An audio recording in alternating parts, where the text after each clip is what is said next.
En Red Más Noticias, hablan los precandidatos presidenciales.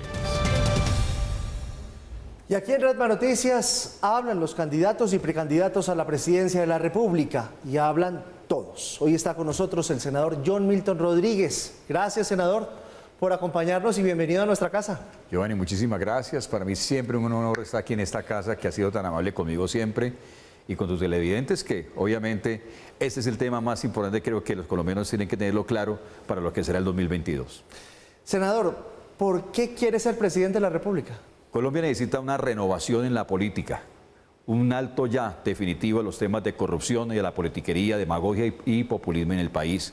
Requiere necesariamente una renovación en la manera como hacemos las cosas, pero se requiere recuperar la economía, se requiere recuperar el empleo en Colombia y sobre todo creo que lo más importante es escuchar por fin a las regiones. Yo vengo de regiones y creo que en eso la línea que tenemos es muy clara para una Colombia que necesita recuperar, necesita renovar, pero necesita sobre todo escuchar las regiones. Hay pocos hombres en la historia política colombiana que fundan un partido desde cero y logran más de 400.000 votos en la primera. Uno de ellos, el expresidente Uribe, y otro es usted. ¿Cómo lo logró? Mucho trabajo en todo el recorrido nacional que hicimos.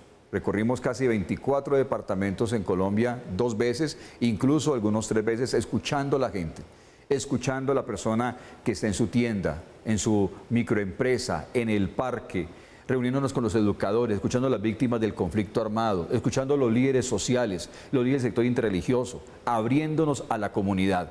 Eso es lo que Colombia necesita y lo seguiremos haciendo, porque solamente escuchando nos podemos entender, construimos puentes de diálogo y construimos soluciones serias. No un Estado que concentra poder, sino que un Estado que entiende que es con la ciudadanía que se hace construcción colectiva de soluciones serias y sostenibles en el tiempo. Senador, nosotros cuando hablamos de política escuchamos que la lucha contra el narcotráfico, que la lucha contra la delincuencia, que la recuperación económica. ¿Por qué nunca se habla de la familia? Definitivamente para nosotros la familia es lo más importante. En todas nuestras políticas públicas que hemos trabajado en el Congreso de la República siempre ha sido la prioridad y se da la prioridad en nuestra propuesta de gobierno, el desarrollo de la familia, pero atención con lo siguiente, no un Estado intervencionista, no, un Estado amigo. Yo puedo ser amigo tuyo, Giovanni, nos podemos llevar muy bien, pero nunca me metería ni en tu matrimonio ni en la relación con tus hijos, porque es algo tuyo. Y ese es el Estado que nosotros necesitamos, un Estado que respete la autonomía de los padres de familia. Y nuestra propuesta es muy seria.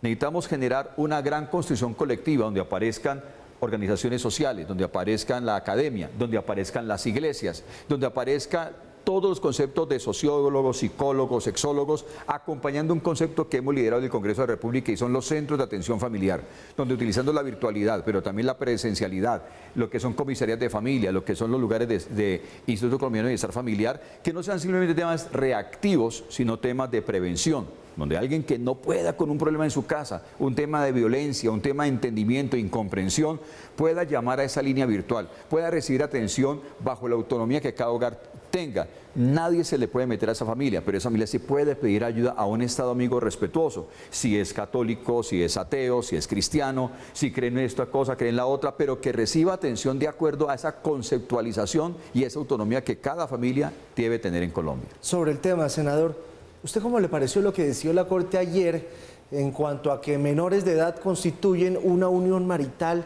y que no tienen que pedir permiso a los papás? Es un grave error el Estado intervencionista, es un grave error que comete la Corte Suprema de Justicia, que comete la Corte Constitucional, que ha cometido el Ejecutivo y en ocasiones el Congreso, donde intervienen directamente frente a la familia. La familia es autónoma.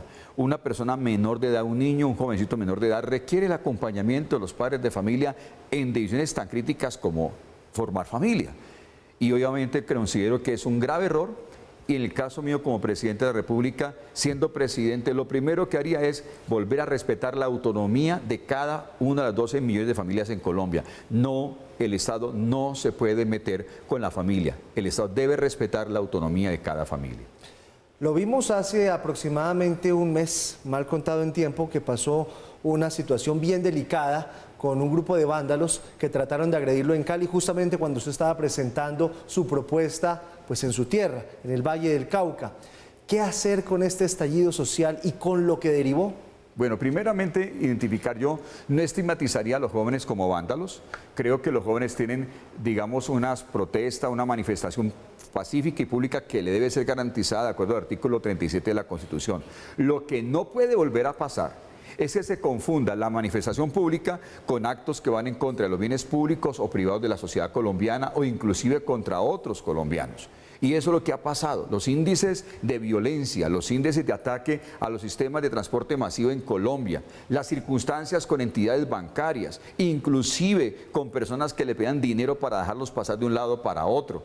Ese tipo de circunstancias y situaciones no puede volver a pasar en Colombia. Se respeta la manifestación pacífica y pública, pero la autoridad debe ser ejercida cuando hay presencia de cualquier clase de delito en Colombia. Ese es el criterio que tenemos que tener en cuenta. Hoy en Bogotá hubo una reunión de la alcaldesa mayor, del presidente, los comandantes, para buscar opciones a la creciente inseguridad. Pasa en Bogotá, en Barranquilla, en Medellín, en su tierra, en Cali. ¿Usted cómo vería ese nuevo desafío de la inseguridad ciudadana? No puede haber seguridad si no hay convivencia. Y ahí es donde tenemos que cambiar la ecuación. Colombia tiene un déficit, obviamente, de policías por cada 100.000 habitantes. Tenemos 200 policías efectivos por cada 100.000 habitantes. Teóricamente son 300, pero es que hay 100 que son administradores dentro de la policía. Son 200 realmente. La Comunidad Económica Europea tiene en promedio 325 efectivos por cada 100.000 habitantes. Pero no es solamente, digamos, fortalecer la fuerza pública, hay que humanizar el trato hacia el policía. Las extensas jornadas de trabajo de un policía, más allá de 12, 14 horas diarias, cuando son reubicados en ciudades, cómo se afecta a su núcleo familiar.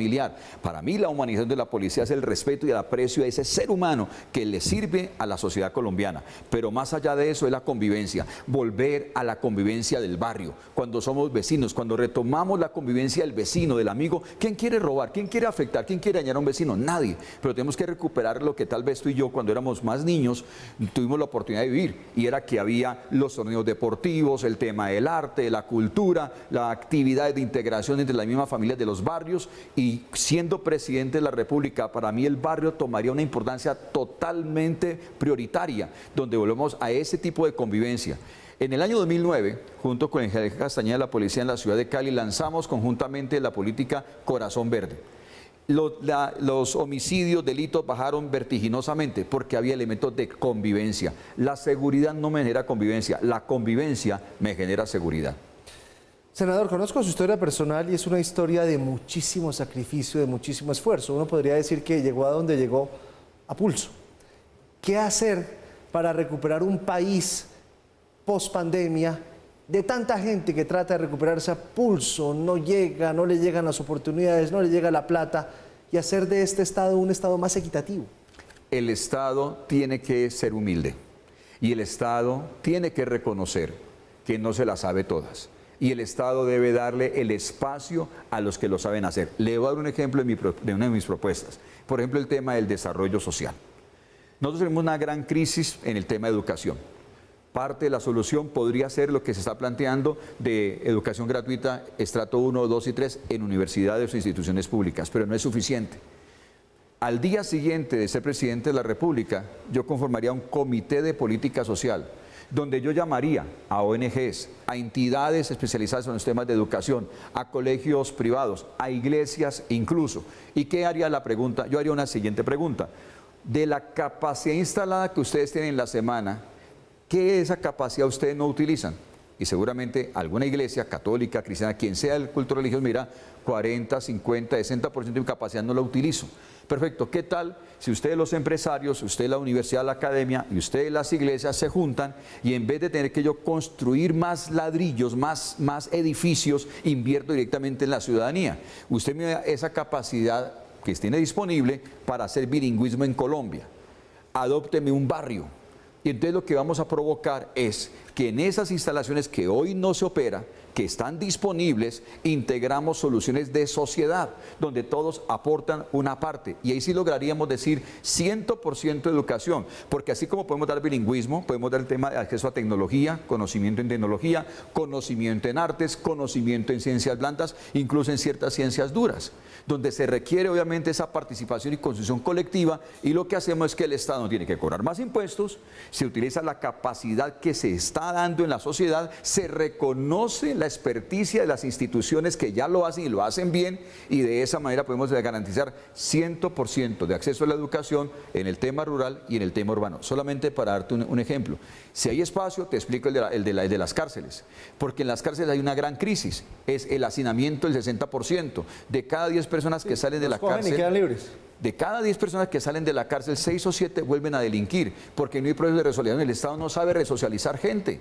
Hay que reconocer que hay entidades que sí lo saben resocializar, que hay psicólogos, que hay psiquiatras, que hay sacerdotes, que hay pastores, que hay iglesias que podrían adoptar, inclusive pabellones dentro de las cárceles para ofrecer verdadera reconciliación y restauración de las personas, incluso elementos de emprendimiento empresarial, donde inclusive la persona que está presa podría dignificar su vida diciendo, hacemos un emprendimiento, le pagamos con bonos de alimentación para que tenga una buena alimentación en la cárcel, no entiendo por qué tiene que ser mala la alimentación en la cárcel, un bono de vestuario para ellos y para su familia, y cuando la persona sale, pues sale con un emprendimiento, no sale pensando en hacer el mal, porque se le dio la oportunidad de resocializarse realmente en esa situación donde estuvo preso. Son soluciones de construcción colectiva, es un Estado humilde, no un Estado arrogante, no un Estado diciendo yo puedo hacerlo todo, un Estado que entiende que no puede crecer más en impuestos, que no puede sofocar más a la población civil con impuestos, que por el contrario, en la medida que hagamos construcción colectiva, podemos rebajar los impuestos en Colombia, porque eso es lo que le quita la libertad a los ciudadanos de poder emprender nuevos proyectos, nuevos negocios y generar empleo, que es lo que realmente nos saca de la pobreza. La pobreza no la resolvemos solamente a punta de subsidios, realmente y de fondo se resuelve cuando se generan emprendimientos y oportunidades, y la pregunta correcta no es cómo superar la pobreza, sino cómo prosperar. Y la prosperidad es con trabajo, es con emprendimiento y es con creatividad. Senador, la última pregunta es política y tiene que ver con las encuestas. Todas dicen que Gustavo Petro es indestronable y que le gana a todos en la segunda vuelta y que pasaría holgado en la primera vuelta. ¿Es Petro indestronable? Yo creo en el trabajo más que en las encuestas. Yo creo en los nuevos liderazgos. Yo creo que Colombia está cansado del populismo.